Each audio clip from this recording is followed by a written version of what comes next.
Una joven escribió preguntando lo siguiente: ¿por qué la Biblia prohíbe casarse con alguien que no es de la misma fe? Oh, querido, la Biblia no prohíbe. En realidad la Biblia no prohíbe nada. La Biblia es un libro de orientación. La Biblia trae las instrucciones divinas, no las prohibiciones divinas. El problema es que nosotros encaramos todo como prohibición, prohibición, prohibición. Cuando la Biblia dice, no os juntéis en yugo con los infieles, es simplemente por un motivo. Mira, para que un hogar sea feliz, el novio y la novia deben tener el mayor punto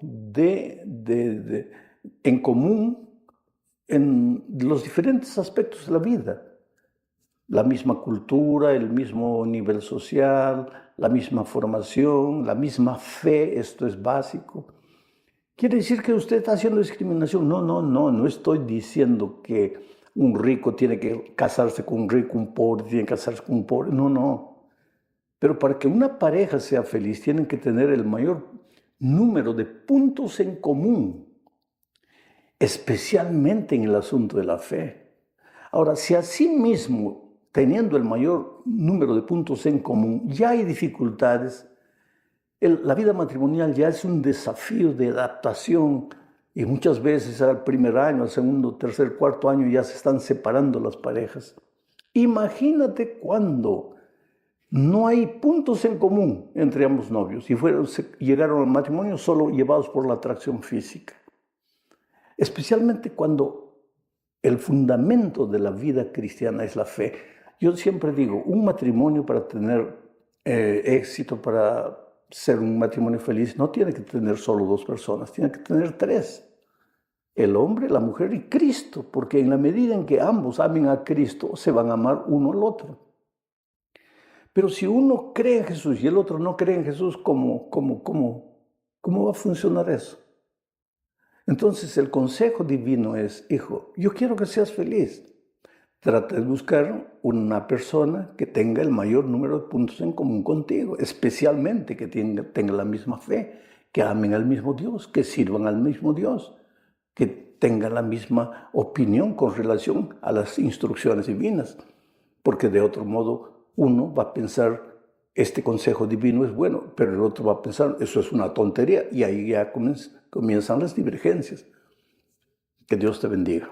Vamos hoy a la lección número 9 para el 1 de junio del año 2024. El título de la lección es El fundamento del gobierno de Dios. Mira, el propósito de esta lección es mostrar que el fundamento del gobierno de Dios está formado por los 10 eternos principios de su santa ley, y que esta ley incluye el sábado como día del Señor. Oh, querido, la salvación nada más es que el rescate de los prisioneros y los condenados por el pecado. ¿Y qué es el pecado? Es el quebrantamiento de la ley de Dios. Si no hubiera ley de Dios, no habría pecado. Y si no hay pecado, ¿qué sentido tendría la salvación? Bueno, vamos a la primera parte de este estudio. El santuario y la ley de Dios. Juan tuvo una visión escribiendo el Apocalipsis y mira lo que él observó en su visión. Apocalipsis 11, 19 dice: y el templo de Dios fue abierto en el cielo y el arca de su pacto se veía en el templo. Y hubo relámpagos, voces, truenos, un terremoto y grande granizo. ¿Te das cuenta? Juan en su visión vio el santuario, el templo de Dios allá en el cielo. Y en el lugar santísimo estaba el arca, así como en esta tierra también, en el lugar santísimo del santuario estaba el arca. Juan vio el arca. Ahora mi pregunta es, ¿qué había dentro del arca? ¿Dónde se encontraba la ley de Dios en los tiempos de Israel? Dentro del arca. Mira lo que dice Deuteronomio capítulo 10, versículos 3 al 5. Leo. Entonces, dice Moisés, hice un arca de madera de acacia y labré 2 tablas de piedra como las primeras, siguiendo las instrucciones divinas, ¿no? Después subí al monte con las 2 tablas en mi mano y él, Dios, escribió en las tablas lo mismo que estaba escrito en las primeras tablas que fueron quebradas. O sea, escribió los 10 mandamientos que el Señor les había hablado en el monte, de en medio del fuego, el día de la asamblea. Luego el Señor me las dio. Di vuelta y descendí del monte y puse las tablas de piedra con la ley de Dios, ¿no?, en el arca que había hecho. Allí están como el Señor me mandó. O sea, en el tiempo de Israel, Dios le ordenó a Moisés colocar las tablas de piedra dentro del arca. Las tablas de piedra donde Dios escribió los 10 mandamientos estaban dentro del arca. A donde el arca iban las tablas de piedra. Muchos cristianos sinceros encuentran apoyo en la Biblia para decir que cuando Cristo vino y murió en la cruz del Calvario, clavó la ley de Dios en la cruz y que a partir de ahí la ley ya no tiene validad. Sin embargo, en Apocalipsis, que leímos el primer texto, Juan vio en el cielo el santuario de Dios y en el lugar santísimo vio el arca y pues dentro del arca está la ley. Quiere decir que la ley es eterna. La ley no cambia. La ley que Dios escribió en tablas de piedra es la misma ley que tenemos hoy. Quiere decir, los principios de esa ley rigen para todos los seres humanos. Esto es lo que se menciona en la segunda parte de este estudio al hablar de la inmutabilidad de la ley de Dios. O sea, que la ley de Dios no muda. La eternidad de la ley de Dios. Mira lo que dice Mateo capítulo 5, versículos 17 y 18. Y estas son palabras del propio Señor Jesucristo. Voy a tratar de comentar lo menos para respetar lo que el Señor Jesucristo dijo. No piensen, dijo Jesús, no piensen. Así que si tú eres uno de los que piensa, ahí escucha las palabras de Jesús que te dicen, no piensen. No piensen que he venido para abrogar la ley o los profetas. Vuelvo a repetir, si tú eres alguno de los que piensa que la ley ya no tiene validad, escucha las palabras de Jesús que te dice, no piensen que he venido para abrogar la ley o los profetas. No he venido para abrogar, sino para cumplir. De cierto les digo, que hasta que pasen el cielo y la tierra, ni siquiera una jota, ni una tilde pasará de la ley hasta que todo se haya cumplido. ¿Y cuándo es que todo será cumplido? Cuando el Señor Jesucristo vuelva. ¿Quiere decir que en el cielo ya no habrá ley? No estoy diciendo esto. Pero los 10 eternos principios de la ley de Dios seguirán existiendo, tal vez no con la letra que tenemos hoy. Porque te digo una cosa, si la ley es eterna, ¿qué cosa es algo eterno? Algo que no tiene principio y no tiene fin. En el cielo, cuando solo existía Lucifer y los ángeles, ¿existían los principios de la ley de Dios? Claro que sí, porque si el pecado es el quebrantamiento de la ley, y Lucifer pecó, quiere decir que él quebró la ley allá en el cielo. ¿Existían los 10 principios? Sí. ¿Cuál fue el principio que Lucifer quebró? Tal vez el principio de la lealtad, de la fidelidad. Pero él quebró y por eso pecó. ¿Adán y Eva tenían los 10 principios? Claro que sí. La ley no había sido dada, solo fue dada en el Sinaí. Pero Adán y Eva pecaron, claro. ¿Y por qué pecaron? Porque quebrantaron la ley. En el pueblo de Israel ellos ya tenían las tablas escritas.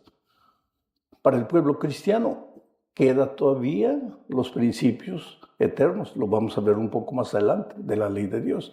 Y en el cielo los eternos principios seguirán vigentes. ¿Por qué?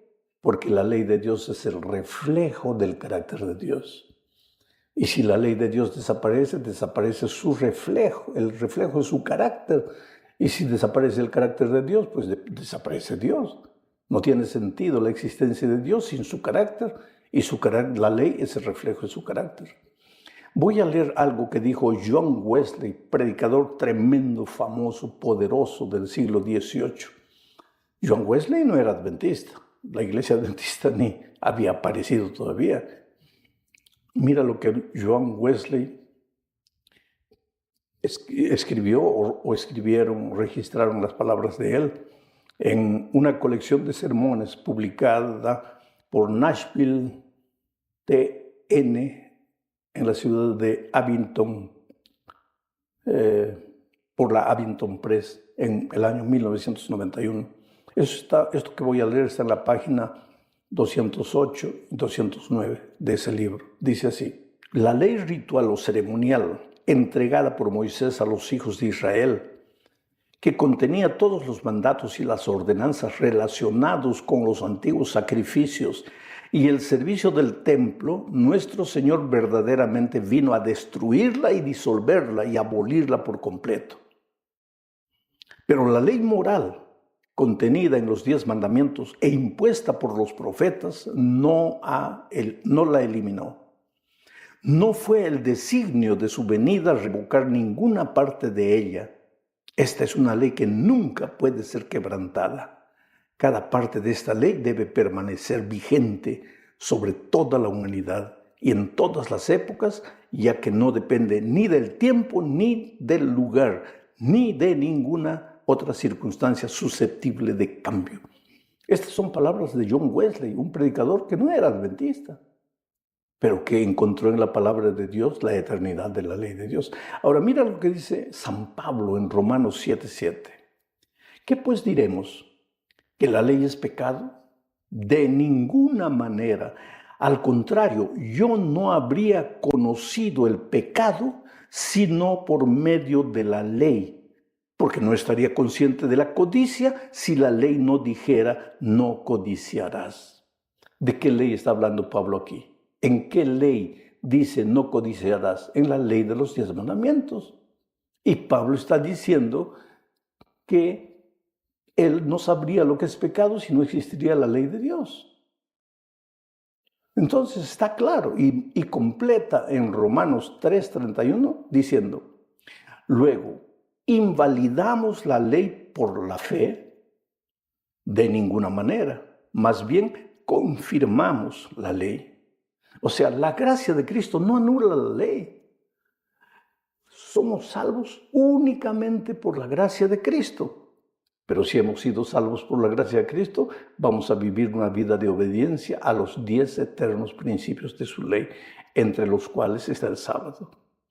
Y esta es la tercera parte de nuestro estudio. Para esto voy a leer Santiago 2, 11 y 12. Y voy a leer este texto porque el otro día alguien me hizo una pregunta interesantísima. La pregunta fue la siguiente: pastor, muéstreme un versículo de la Biblia, del Nuevo Testamento, muéstreme un versículo del Nuevo Testamento donde diga que el sábado continúa siendo el día del Señor. Muéstreme un solo versículo. Y yo te haría la pregunta de otra manera. Muéstrame un solo versículo en el Nuevo Testamento donde diga que porque el Señor Jesucristo resucitó el domingo, o porque el Señor Jesucristo se reunió en algunas ocasiones con sus discípulos el domingo, el sábado deja de ser el día del Señor y comienza a ser el domingo. Muéstrame. Pero el Antiguo Testamento está lleno de versículos que muestran que el sábado es el día del Señor.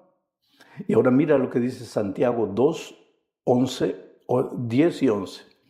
Porque cualquiera que guarda toda la ley, pero ofende en un solo punto, se ha hecho culpable de todo. Porque el que dijo, no cometas adulterio, también dijo, no cometas homicidio. Y si no cometes adulterio, pero cometes homicidio, te has hecho transgresor de la ley. ¿En qué ley están estos dos mandamientos? No cometas homicidio, no cometas adulterio. En los 10 mandamientos de la ley de Dios, donde también está el sábado. Ahora, usando las palabras de Santiago, diríamos, no cometas, el que dijo no cometas adulterio, dijo también guarda el sábado. Y si no cometes adulterio, pero transgredes el sábado, te has hecho transgresor de la ley. Estoy parafraseando a Santiago. O sea, no hay argumento para decir que porque no hay un versículo en el Nuevo Testamento que hable del sábado, el sábado ha dejado de ser el día del Señor. Y que hay algo mucho más serio. El sábado, dice la Biblia, es la señal entre Dios y su pueblo. Leo lo que dice Ezequiel 20, 12 y 20. También les di mis sábados para que fueran una señal entre ellos y yo, para que supieran que yo soy el Señor, el que los santifico.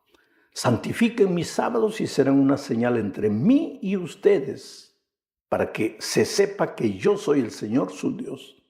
Claro, el sábado es la señal entre Dios y su pueblo. Y ahora mira lo que dice Apocalipsis 7, 1 al 3. Después de esto, vi a 4 ángeles que estaban en pie sobre los 4 puntos cardinales de la tierra y que detenían los 4 vientos de la tierra para que no soplase viento alguno sobre la tierra, ni sobre el mar, ni sobre ningún árbol. Está hablando de la destrucción final. Y vi que otro ángel subiendo del oriente tenía el sello del Dios vivo, el sábado, y llamó a gran voz a los 4 ángeles, a quienes les fue dado hacer daño a la tierra y al mar, diciendo: no hagan daño a la tierra, ni al mar, ni a los árboles, hasta que marquemos con un sello la frente de los siervos de nuestro Dios. ¿Y cuál es esa señal? El sábado.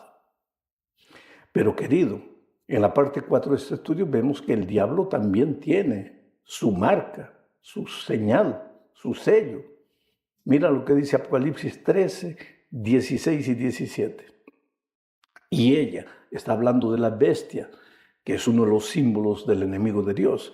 Y ella hace que a todos, a pequeños y a grandes, a ricos y a pobres, a libres y a esclavos, se les ponga una marca en la mano derecha o en la frente, y que nadie pueda comprar ni vender, sino el que tenga la marca, es decir, el nombre de la bestia o el número de su nombre.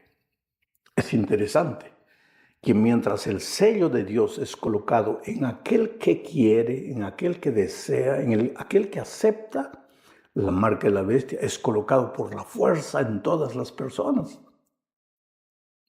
¿Y qué con relación a los que creen en Cristo? No, sobre ellos el diablo no tiene poder. Pero para tener el sello de Dios tienes que aceptar al Señor Jesús como tu Salvador. Y tienes que aceptar su palabra y sus enseñanzas. Pero el diablo no respeta libertad. Él sí fuerza a sus hijos y los marca, los identifica con su nombre. Entonces hoy día estamos en la gran batalla de los siglos. O aceptamos el sello de Dios, o aceptamos el sello del enemigo de Dios. O pertenecemos al pueblo de Dios, o pertenecemos al ejército del enemigo de Dios. Llegamos a la parte final estudiando el mensaje de los 3 ángeles. Leo Apocalipsis 14, 6 al 9. Vi a otro ángel que volaba en medio del cielo, que tenía el evangelio eterno para predicarlo a los que habitan en la tierra, a toda nación, raza y lengua y pueblo. Decía a gran voz: teman a Dios y denle gloria, porque ha llegado la hora de su juicio. Adoren al que hizo los cielos y la tierra, y el mar y las fuentes de las aguas.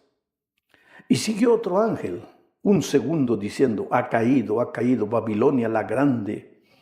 Todas las naciones habían bebido del vino de la furia de su inmoralidad. Y siguió otro ángel, un tercero, diciendo a gran voz: si alguno adora a la bestia y a su imagen y recibe la marca en la frente o en la mano, él también beberá del vino del furor de Dios, que ha sido vertido puro en la copa de su ira. Esta es la advertencia final de Dios al mundo. Busca a Dios, adora a Dios, al Creador de los cielos y la tierra, porque la hora de su juicio ha llegado. En segundo lugar, sal de Babilonia, porque Babilonia está ebria con el vino de su fornicación. El vino es el jugo puro de uva fermentado. Espiritualmente, el vino son las doctrinas puras de la Biblia contaminadas, mezcladas con tradiciones humanas. ¿Cuál es el consejo divino? Sal, para que no seas marcado con el sello del enemigo. ¿Y para qué? Para que en el día en que Cristo vuelva, seas identificado con el pueblo de Dios. Que Dios te bendiga ricamente esta nueva semana de trabajo. Un abrazo, felicidades.